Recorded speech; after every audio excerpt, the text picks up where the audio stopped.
Assalamualaikum warahmatullahi wabarakatuh. Selamat datang di channel kami, Ruqyah Syariah Ciamis, channel yang akan selalu menyajikan seputaran dunia ruqiyahan dan juga dakwah tentang Islami.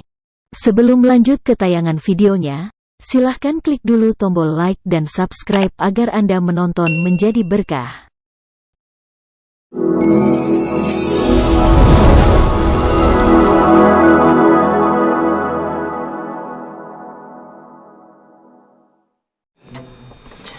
Assalamualaikum warahmatullahi wabarakatuh. Bismillah, alhamdulillah, wassalatu wassalamu ala rasulillah wa ala alihi wa sahbihi wa mawalah, amma ba'd. Puji syukur marilah kita panjatkan kehadiratillahir Rabbi yang alhamdulillah dengan kudrat dan iradatnya Allah memberikan kesempatan kepada saya untuk menyampaikan sebuah materi yang mudah-mudahan bermanfaat dan jadi ibadah khusus kepada yang mendengarkannya. Salawat beserta salam semoga senantiasa Allah curahkan kepada baginda kita Habibana wa Nabiyana Kangjeng Nabi Muhammad sallallahu alaihi wasallam. Hadirin rahimakumullah. Materi pada kesempatan ini adalah sebuah hadis, kisah di dalam salah satu kitab Durratun Nasihin, yaitu pelacur jadi ahli surga.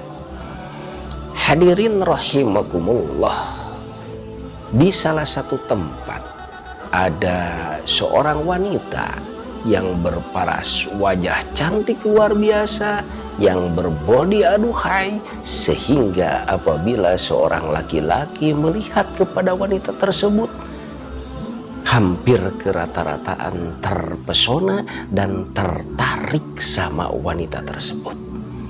Namun 1000 kali sayang bahwa wanita tersebut berprofesi dengan modal paras cantiknya, bodi yang aduhainya, sehingga dia berprofesi seorang pelacur yang kebetulan dengan modal kecantikannya, maka banyak langganan-langganan yang tertarik sehingga ingin menikmati bodi tersebut. Si pelacur bertarif lumayan agak mahal, beda dengan pelacur-pelacur yang lainnya, sehingga pelacur ini lumayan kaya raya. Dengan sistem apabila seorang yang mau menikmati tubuhnya, maka si pelacur mempunyai asisten. Jadi sebelum langsung ke pelacur tersebut, maka daftar dulu, ngantri siang malam si wanita tersebut terus-terusan melacur dan maksiat dengan maksiat-maksiat yang lain-lainnya. Dalam suatu saat itu si pelacur bermaksud berangkat ke pasar membeli keperluan-keperluan, terutama ada sesuatu yang diinginkan, yaitu pingin roti yang biasa dimakannya. Belanjalah di pasar keperluan-keperluan lainnya yang termasuk roti yang paling diinginkan, sehingga dia membeli roti dimakan di pasar dengan bertujuan sebagiannya mau dimakan di rumahnya. Mau pulang dari pasar, ternyata masih di perjalanan, masih di pasar, melihatlah ada seekor anjing yang sangat buruk, jelek, badan kurus, dia lagi sekarat, yang mungkin sekaratnya karena kehausan dan kelaparan. Pas itu pelacur melihat kepada anjing tersebut, maka ada beberapa orang yang benar-benar menghinanya, merendahkan terhadap anjing tersebut. Dikarenakan anjing tersebut kesehari-hariannya suka mencuri dan lain-lainnya. Ada yang mendendangnya, mampus, matilah kau dengan segera. Ada yang menyiramnya dengan air, ada yang melempari dengan batu yang benar-benar bahasa-bahasa dengan bahasa yang kotor dan yang hina anjing tersebut. Maka di situ hati kecil seorang pelacur tergugah. Dia berpikiran, mungkin apabila suatu saat dia sakaratil maut seperti anjing, mesti akan diperlakukan oleh orang-orang seperti anjing, dihinakan, dilempar, ditendang, dicaci maki dan sebagainya. Dia nangis di hati kecilnya, sehingga dia mempunyai tujuan untuk menolong anjing tersebut. Dilihat anjing tersebut yang kemungkinan besar anjing ini kelaparan dan kehausan. Maka dicarilah air yang kebetulan di lingkungan itu air itu tidak ada, sehingga dia mencarikannya, sehingga menemukan air di jarak yang agak lumayan jauh. Air itu dibawa, terus air itu diminumkan kepada anjing yang lagi sekarat, yang alhamdulillah biidznillah ditolong oleh pelacur tersebut. Maka anjing itu ada kekuatan, anjing bisa berdiri dengan pertolongan wasilah air yang diminumkan oleh pelacur.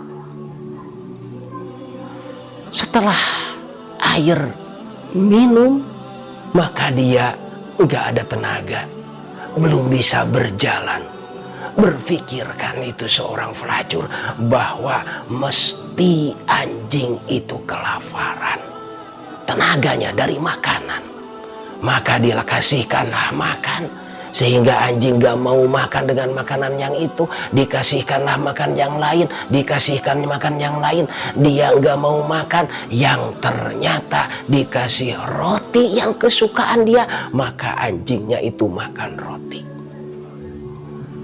Dengan rasa sayangnya kepada roti tersebut, namun dipikirkan anjing maunya makan roti sedangkan tenaga adanya di roti, sehingga dia berkorban roti yang tadinya mau dimakan di rumah, maka habislah dikasihkan kepada anjing.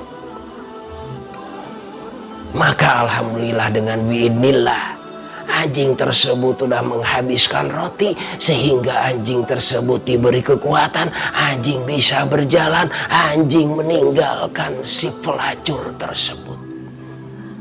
Gak ada basa-basi, anjing tersebut langsung meninggalkannya. Yang alhamdulillah dalam hati kecil seorang pelacur gembira, sangat gembira, karena dia udah tertolong nyawa.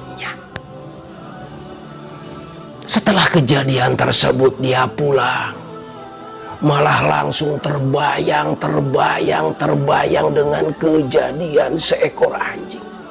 Dia dicaci maki, dia dimarahi, dia ditendang sewaktu sekarat. Berpikiran gak jauh, kalau saya sakaratil maut udah pasti terutama pihak ibu-ibu yang pasti mencaci maki saya. Sehingga seorang pelacur terus pulang kepada tempat prakteknya, sambil di hati kecilnya nangis, terus-terusan nangis. Maka si pelacur tersebut menulis surat wasiat. Surat wasiat diberikanlah kepada asistennya, dan si pelacur tersebut memberitahukan kepada asisten tersebut, mohon maaf, tempat praktek ini ditutup untuk sementara dikarenakan dia mau pergi dulu ke kota.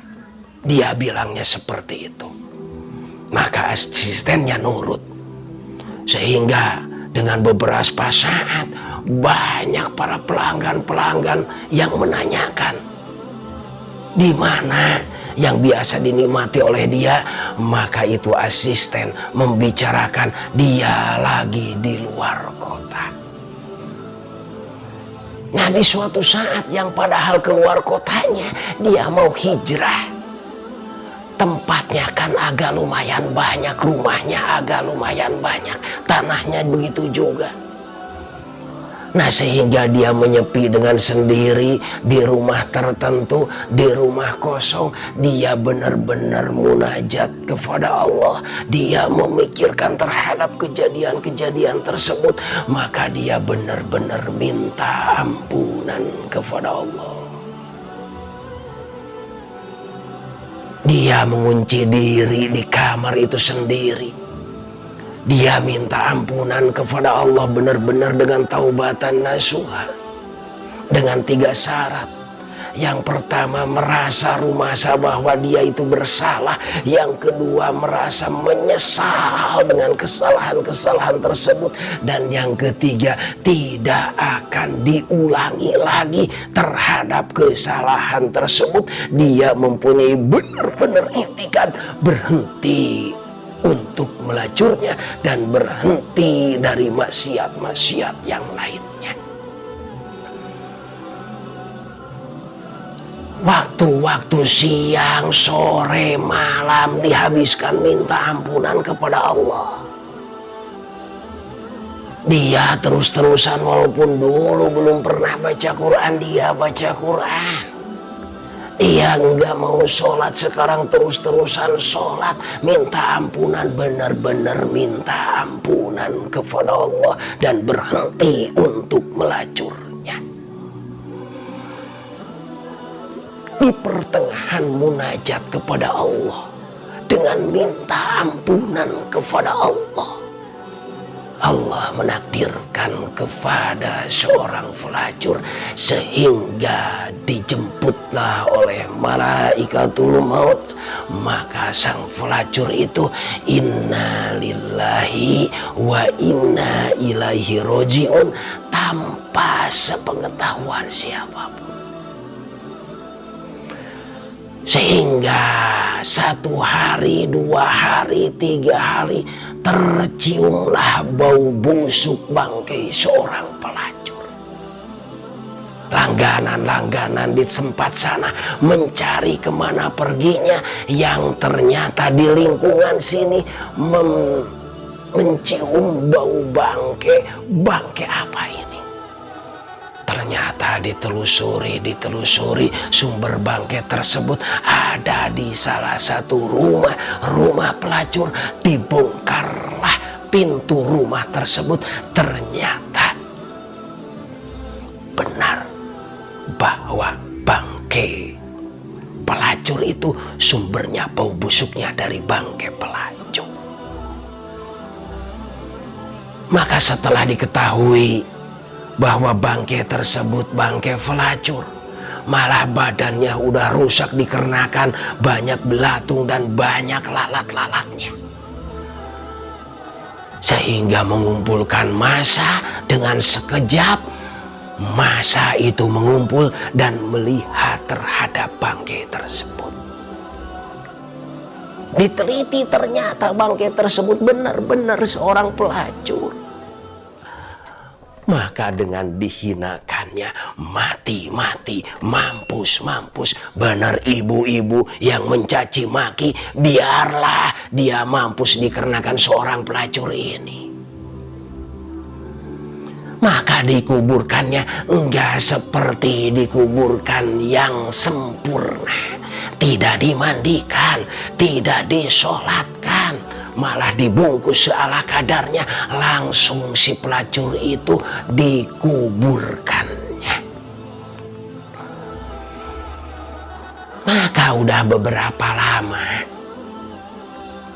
ada seorang syekh yang dulunya guru seorang pelacur tersebut. Malah itu seorang syekh yang menguburkannya dan yang mengurusnya malah nggak diurus secara sempurna.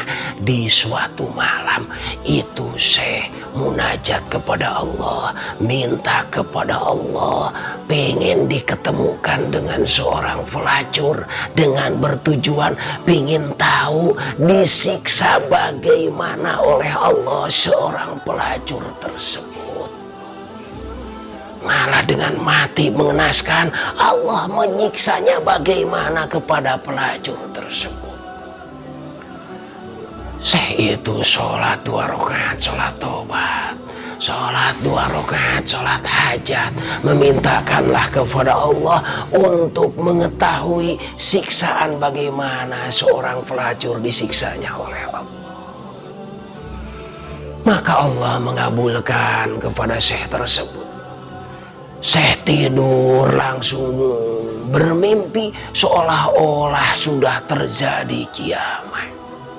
Dari alam kubur dikumpulkan kepada alam mahsyar, mau istilahnya yaumul zaza, yaumul hisab, sedang berkumpul di yaumul mahsyar. Maka di tempat perkumpulan tersebut ada berita, ada seorang ratu yang mau lewat. Maklum yang namanya ratu, sehingga semua memberikan jalan dikarenakan ada seorang ratu yang mau lewat.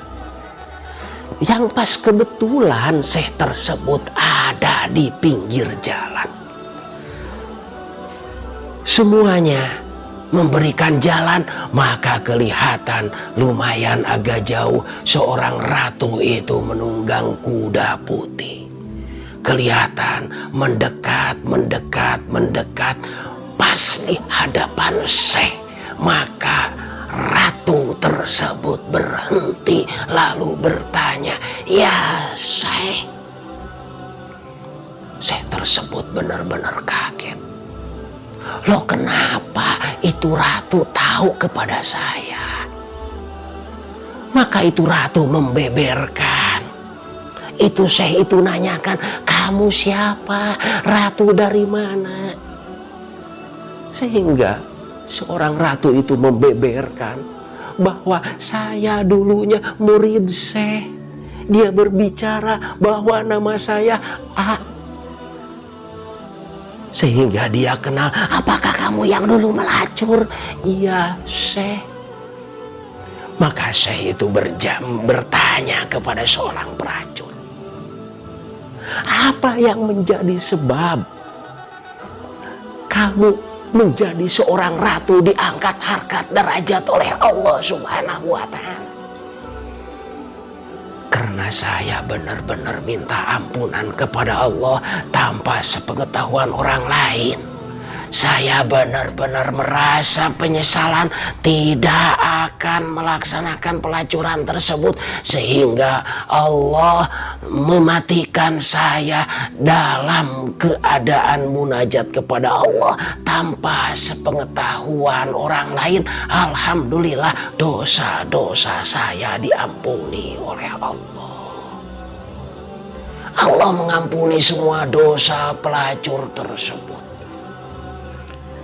Apa yang menjadikan perkara mengangkat harkat derajat Allah kepada engkau sehingga engkau menjadi seorang ratu? Maka saya tidak tahu, cuma ada kabar dari malaikat dengan syariat saya berbuat baik tanpa sepengetahuan orang lain. Saya pernah menolong seekor anjing yang sekarat, anjing yang kelaparan, anjing yang kehausan. Alhamdulillah ditolong sama saya dengan syariat sehingga nyawanya tertolong. Maka dengan kebaikan tersebut sehingga Allah mengangkat harkat derajat, sehingga itu para malaikat mendandani bahwa saya dijadikan seorang ratu. Maka saya tersebut bertanya, "Kamu mau kemana?" "Saya mau memenuhi undangan Allah. Allah mengundang saya. Allah udah di surga sehingga saya diundangnya. Saya mau melaksanakan, mengabulkan undangan dari Allah. Saya mau ke surga." Setelah mendengar peristiwa tersebut, maka itu seorang Syekh malunya luar biasa, sujud kepada Allah, munajat kepada Allah. Pas lagi sujud kepada Allah, terbangunlah itu Syekh. Maka itu Syekh nangis luar biasa. Apa yang menjadi sebab? Karena dengan suudonnya kepada pelacur yang tadi mempunyai prasangka pelacur tersebut mau disiksa bagaimana oleh Allah, ternyata si pelacur tersebut menjadi seorang ratu. Dia menangis kepada Allah, minta ampunan kepada Allah dengan suudonnya berburut sangka kepada seorang pelacur. Terbangunlah seorang syekh. Hadirin rahimakumullah. Dengan peristiwa kisah tersebut, seorang pelacur jadi mantan pelacur menjadi ahli surga, diampuni dari semua dosanya, diangkat harkat derajatnya sehingga menjadi seorang ratu. Ada beberapa hal yang perlu kita ketahui. Yang pertama, sebagaimana Rasulullah Muhammad SAW bersabda, kata mah sudah merahasiakan ridhonya Allah fi ta'atihi, entah dalam taat yang mana, sehingga la yahkironna minal ma'rufi syai'an. Jangan menganggap hina, jangan menganggap gak seberapa terhadap kebaikan.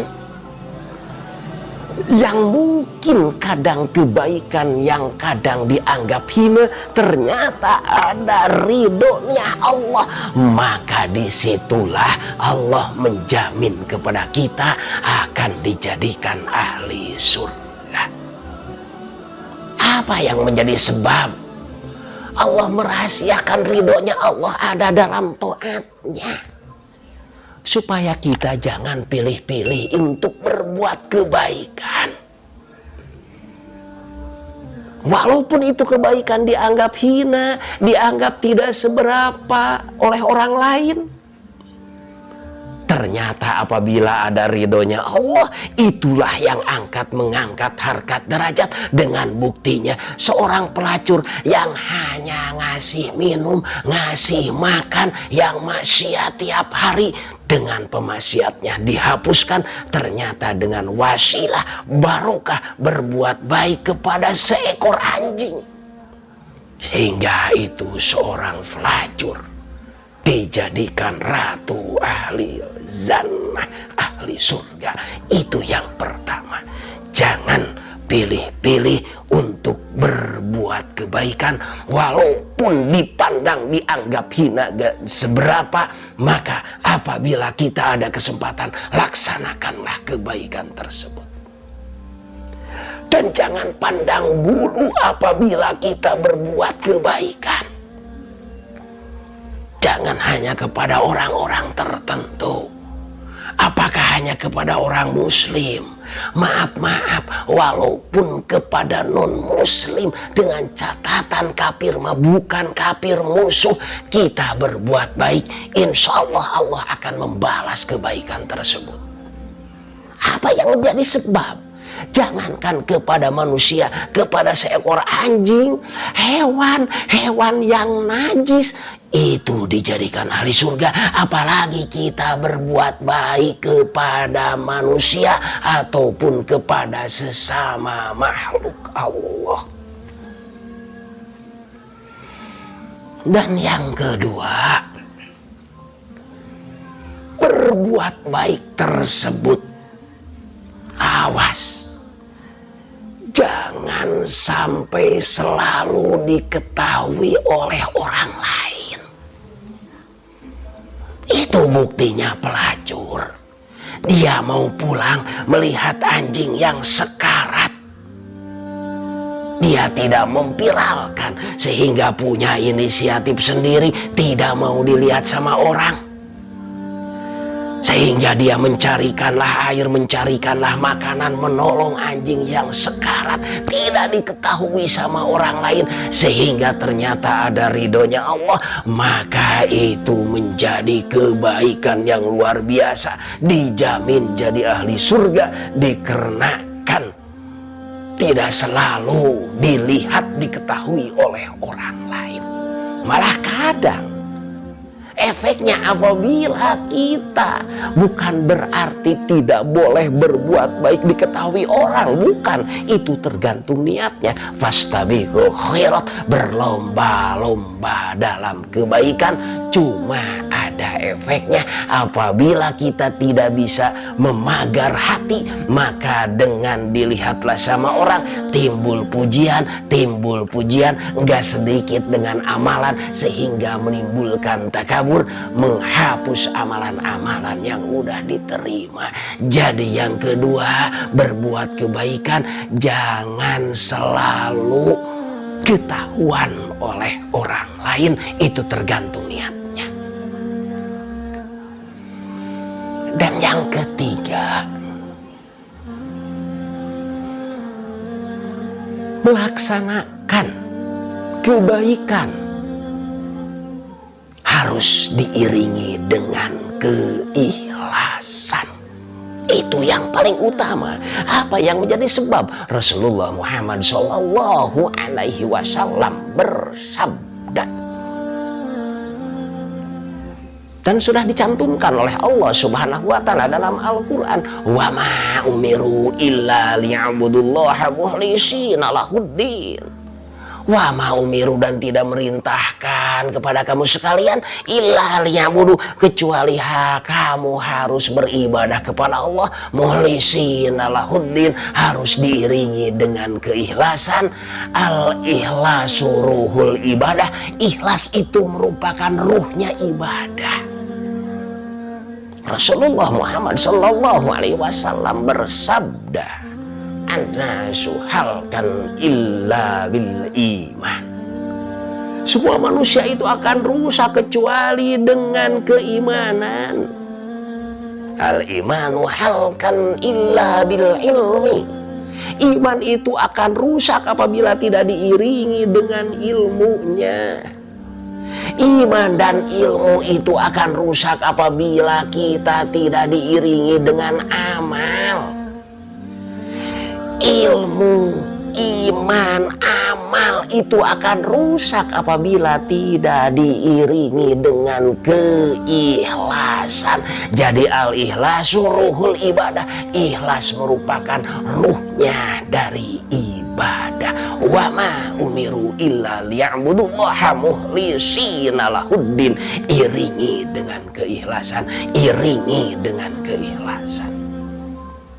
Si pelacur setelah menolong nyawanya anjing tersebut sehingga anjing langsung meninggalkannya, itu pelacur enggak menuntut kepada anjing untuk berbuat terima kasih, justru merasa senang karena nyawanya dengan syariat udah ditolong sama pelacur tersebut.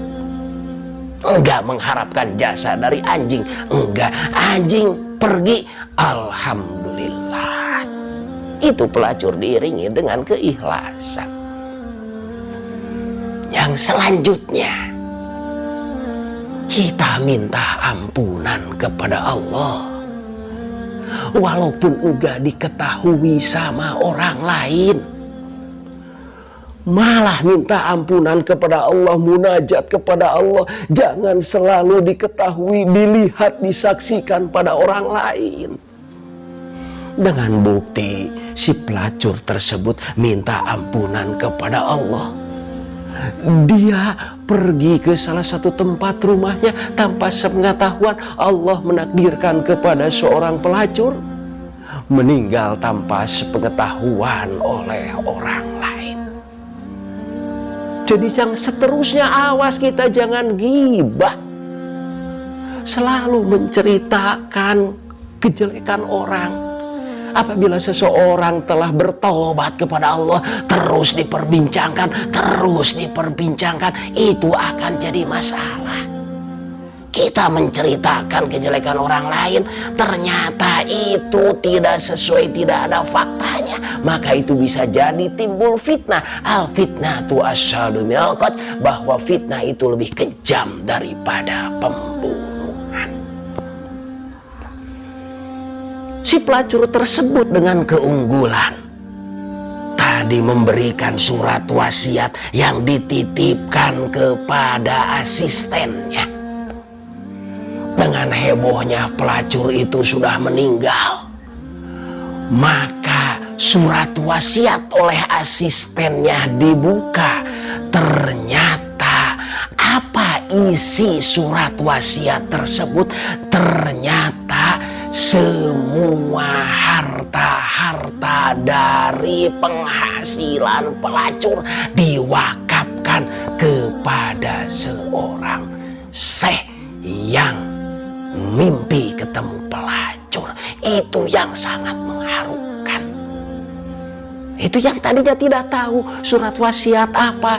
Ternyata setelah itu pelacur meninggal, dibukalah wasiat menitipkan seorang pelacur mewakafkan semua hartanya, yaitu diberikan kepada syekh untuk keperluan-keperluan agama dan untuk keperluan-keperluan umum lainnya, termasuk perhiasannya, rumahnya, kebunnya, dan lain-lainnya, semua diwakafkan kepada syekh tersebut untuk mengelolanya.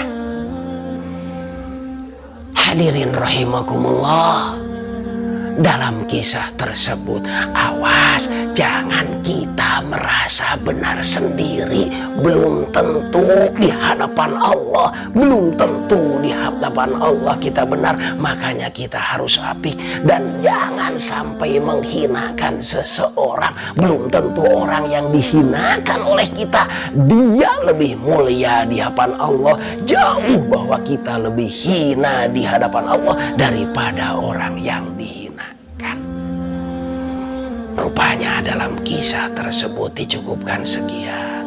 Mudah-mudahan bermanfaat dan kita semua bisa menyimak materi-materi seorang mantan pelacur jadi ahli surga dengan hikmah, keutamaan dapat kita raih. Kita bisa melaksanakan kebaikan-kebaikan dan mudah-mudahan suatu saat kita bisa berkumpul di surga, kita mendapatkan kebahagiaan. Rabbana atina fid dunya hasanah wa fil akhirati hasanah wa qina adzabannar. Subhana rabbika rabbil izzati amma yasifun wa salamun alal mursalin walhamdulillahi rabbil alamin. Wabillahi taufik wal hidayah. Wassalamualaikum warahmatullahi wabarakatuh.